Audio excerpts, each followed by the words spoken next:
Take a look at this, okay? Turkish occupation and its mercenaries cut off drinking water from al-hasakah and its surroundings for the second day. Let me break this down for you guys, all right? You guys know about the atrocities that are being committed against Syria at the moment, right? So June 17th, we had the Caesar Act, the Caesar Law come into effect. This is a new sanction by the US government, and it's one of the most severe to date. It effectively prohibits every other country from interacting with the Syrian government. They're trying to put a stranglehold on Syria like never before, okay? And very, very soon, you're going to have extreme food shortages, and it's going to cause a famine inside Syria. People are already going hungry. The US military has been burning the wheat fields of Syrian farmers on purpose.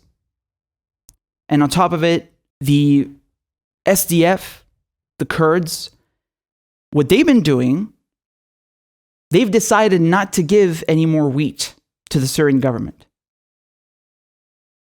So as you may know, they control the northeastern part of Syria. So al-hasakah, Qamishli, Dore, this is essentially the breadbasket region.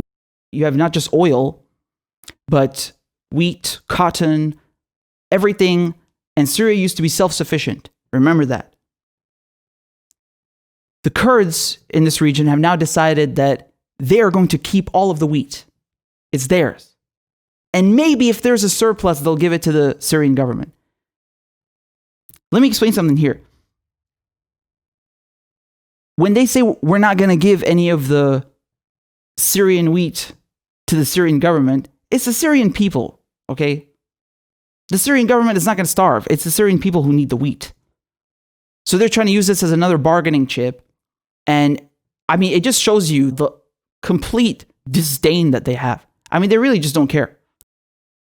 And on top of that, you have US forces occupying the breadbasket region, right? They're occupying the oil fields, especially. You've heard Trump himself say, we're going to keep the oil. I like oil. It's not because the United States is in dire need of oil. They are stealing it, though. They're making about $30 million a month just by stealing it and selling it off, which is what ISIS was doing when they had control of this region. Okay?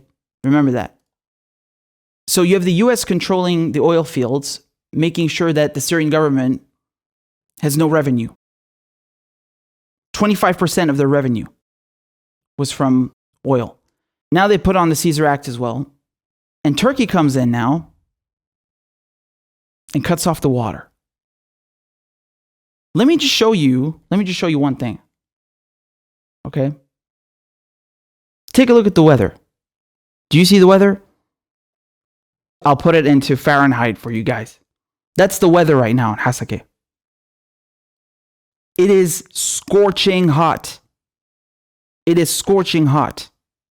And what does Turkey do? They cut off the water supply. Isn't that wonderful? And it's not the first time. Oh no. The Turkish regime and its terrorist mercenaries resumed cutting off drinking water from al-hasakah province for the second day in a row. They're cutting it off from Aluk water station. The Turkish regime and its terrorist mercenaries deprived more than 600,000 citizens in al-hasakah city, Tel Tamir, and the surrounding population centers from drinking water by stopping work at Aluk water station. Let me show you this on the map so you can get an idea where it is. Over here, you see that? This region over here, going over to al-hasakah.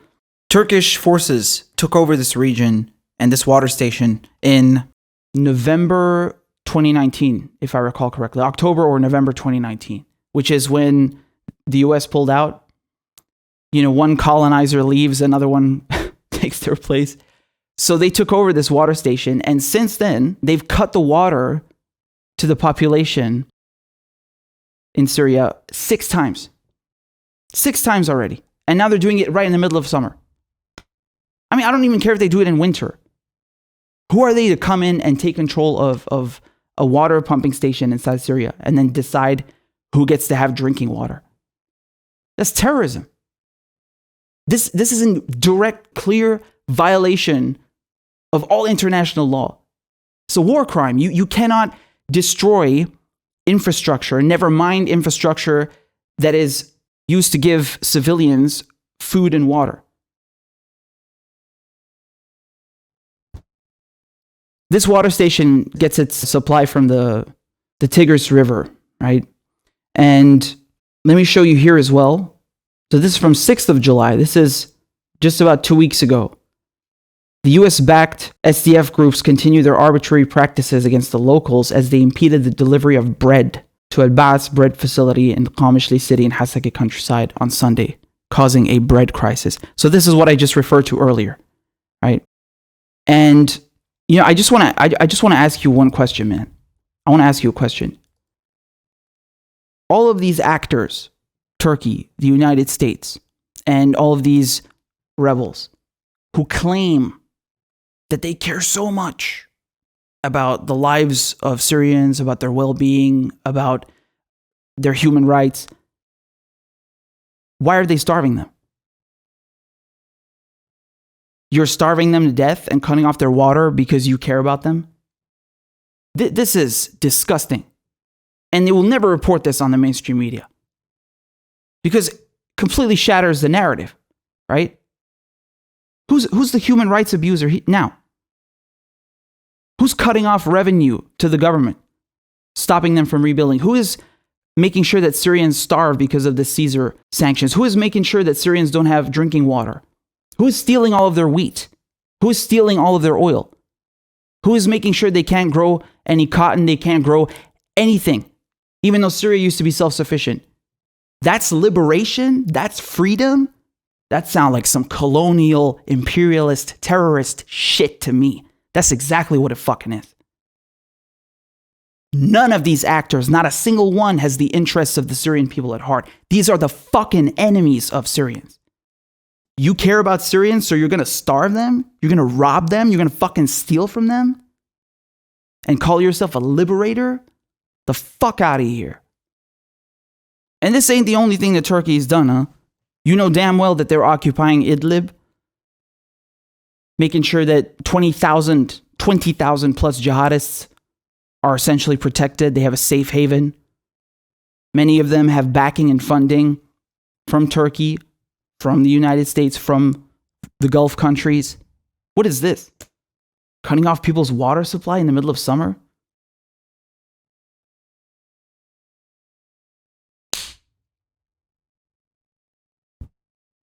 Once again, you see the clear hypocrisy.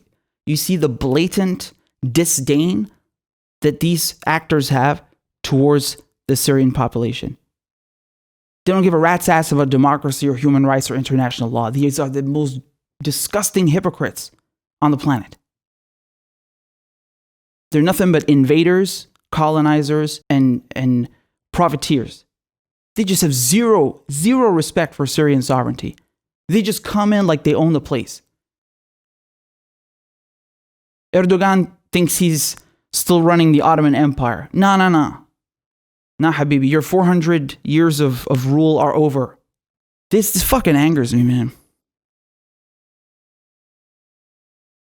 It's not enough that half of the population is left, that the people remaining in there have to deal with their currency now, which is worthless. The hyperinflation, which is killing people. Bread shortages of wheat, of produce, sanctions that are unbelievably evil, that are designed on purpose to make sure Syria ends up like scorched earth, to prevent it from rebuilding. Who does that?